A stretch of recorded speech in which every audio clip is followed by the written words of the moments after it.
নমস্কার সবাইকে, প্রতিমা ভেজ কুকিংয়ে সবাইকে স্বাগতম। আজ আমি তোমাদের সাথে লাউ পাতার বড়া রেসিপি শেয়ার করব। এখানে আমি টাটকা লাউ পাতা নিয়েছি, আর লাউ পাতাগুলো একটু ছোট সাইজের নিতে হবে, এতে করে বড়া ভাজতে সুবিধা হবে। আর পাতাগুলো কেমন আমি একটু দেখাচ্ছি। পাতাগুলো পরিষ্কার করে বেছে ধুয়ে নিয়েছি। ধুয়ে নেওয়ার পর ভালো করে জলটা ঝরিয়ে নিতে হবে। এবার বড়া ভাজার জন্য গোলাটা তৈরি করে নেব। পরিমাণ মতো বেসন, চাউলের গুঁড়া, হলুদের গুঁড়া, মরিচ গুঁড়া, পরিমাণ মতো লবণ। এবার অল্প অল্প জল দিয়ে গোলাটা গুলিয়ে নিতে হবে। গোলাটা খুব বেশি পাতলা করা যাবে না, তাহলে পাতার গায়ে লাগতে যাবে না। গোলাটা গুলিয়ে নেওয়া হয়ে গেছে।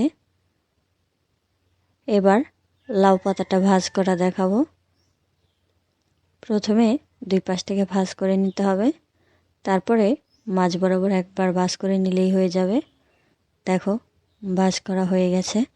এবার গোলার ভেতরে চুবিয়ে দেখাবো কেমন করে পাতার গায়ে গোলাটা মেখে নিতে হবে। দুই পাশটায় ভালো করে মেখে নিতে হবে। দেখো, মেখে নেওয়া হয়ে গেছে। প্যান বসিয়ে দিয়েছি, এবার তেল দিয়ে দেব। তেলটা গরম হয়ে আসলেই বড়াগুলো দিয়ে দেব। যেহেতু বড়াগুলো একটু বড় সাইজের, আমি তাই দুইটা দুইটা করে ভেজে নেব। এক পাশটা একটু হয়ে গেছে, এবার উল্টে দেব। উল্টে পাল্টে ভেজে নিলেই হয়ে যাবে।